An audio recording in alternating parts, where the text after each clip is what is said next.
In our last video, we talked in detail about what to do when a person has an immediate need, and in this video, what we're going to do is talk about when someone has a future need, so they don't need your services necessarily right now or in the next week, but they are beginning to build their network of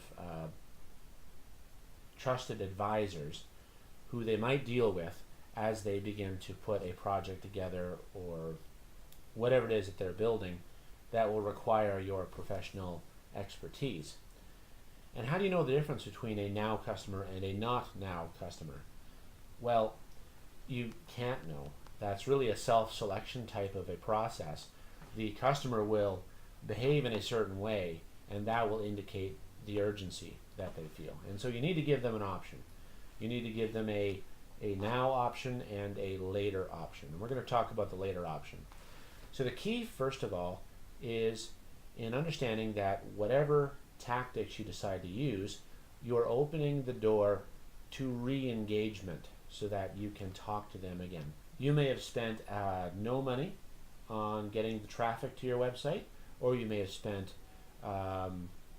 PPC dollars trying to get people to visit your website, but in either case, you want the opportunity to re-engage with them, because that re-engagement really costs you nothing once they've landed on your site. So how does that re-engagement take place?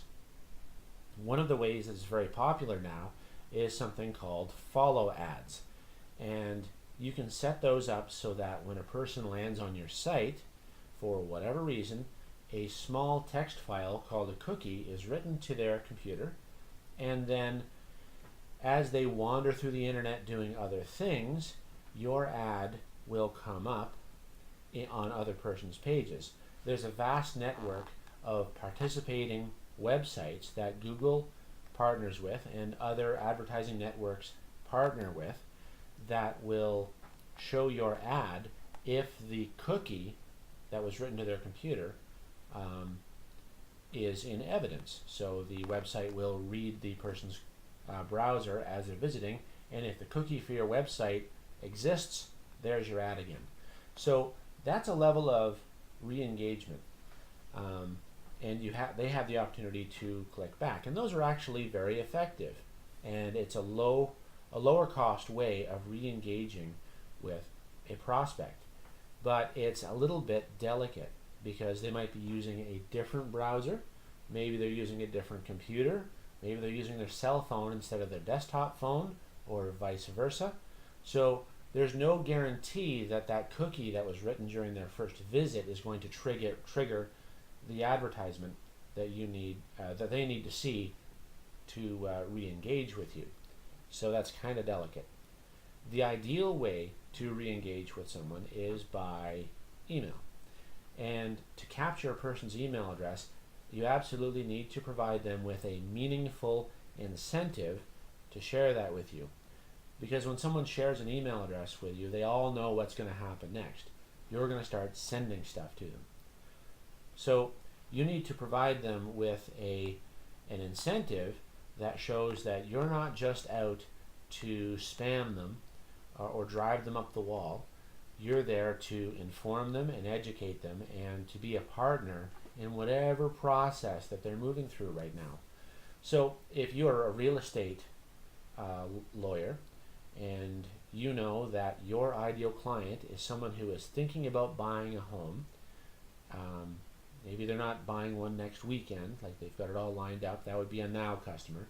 But in the case of a later customer, or a not now customer, they're thinking about buying a home. Maybe they're just starting to get an idea of what's involved and what planning needs to happen. So that's exactly the kind of information you can provide as an incentive, free of charge, which of course reverses the risk to them because it doesn't cost them anything, in exchange for their email address. An offer that works for some people. I have a customer who sells boats, and they use this particular offer, and I think it's a little bit weak, but it converts about 0.5%. So for every 200 people that visit their website, one person will put their email address in, and that's simply, share your email address with us, and we will send you regular updates on what's going on here at our business. It's a little weak. It's one of those things that's about you. It's not about me. A really good offer is one where you're providing an exchange that helps them realize whatever it is that they're trying to accomplish. Why did they come to you in the first place?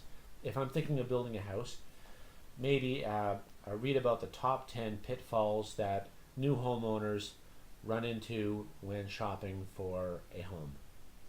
Maybe that would be something that you could put out there. So identify what it is that they're trying to achieve by entering into a relationship with you in the future, and what information would they need to know in order to avoid some of the pitfalls that might come along in that process. That's just one of many ways of creating a lead capture offer. And your web designer can help you to put a little form on your website or a pop-up that gives people that opportunity. One way to make those convert better is to preface the pop-up with a short survey that says something along the lines of, let's use the real estate lawyer as an example. Someone who is searching for a home comes to your website, and the pop-up says, are you one of the following? A person looking for their first home, a person looking for a second home, or a person looking to buy commercial real estate or investment real estate. So this little pop-up comes up, and you haven't asked them for their email address just yet. All you're doing is you're asking them a question. No harm there. So they click on which one indicates them, and on the next page there is a message that says, please fill in your email address to receive a free report on how to avoid the common pitfalls when purchasing real estate. Now, what's happened psychologically here is that you've asked them to do something easy, answer the survey question, and that has primed their brain to comply when you moved to the next step, which is the email address. So what happens is that because people are primed like that, it's proven that those convert much, much higher than other lead capture mechanisms. The other benefit of that is that your programmer or your web designer can capture which category or segment that person belongs to. So your future engagement can be that much more powerful. You can say things that are very specific to their situation because they've told you what their situation is. So that is very, very powerful. And of course, at that point, re-engagement is a matter of sending them an email. And what kind of email do you need to send them? You need to send them an email that is not spammy, and it's not about selling stuff. It's something that deepens their relationship with you and implicitly indicates the kind of business person that you are, the kind of professional that you are, indicates your expertise, educates them on things that really matter to them.